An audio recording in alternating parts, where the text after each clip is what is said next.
Check in on a story we've been following for months now. St. Paul's Budget Committee met today, and it gave us that opportunity to talk to them about the recovery from that cyber attack and how much of next year's budget Mayor Carter wants to set aside to prevent such a thing from happening again.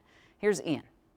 Good morning. Like cities across Minnesota, Thank you for joining us today. budget talks are well underway in St. Paul. But unlike most others, there's more to this year's discussion. In crisis, our teams adapted, we learned, and we came back stronger.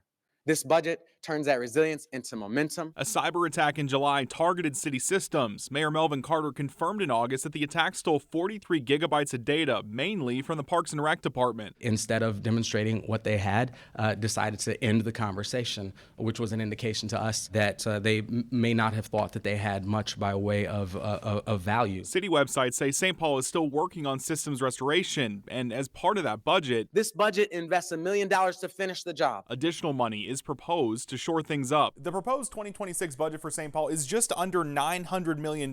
So is $1 million really enough to protect a city of St. Paul's size?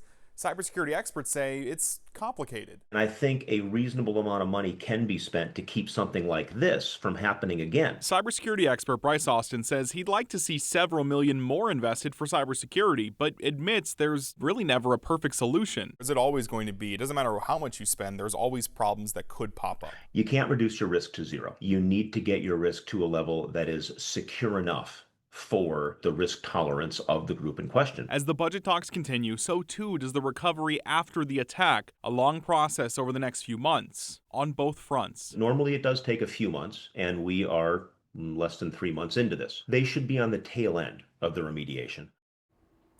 As we've reported, the cyber attacks that St. Paul saw, not new or uncommon. The website for cyber attack updates from St. Paul says the city's prioritizing getting those critical applications done first, with a full restoration hopefully coming very soon. We'll be right back.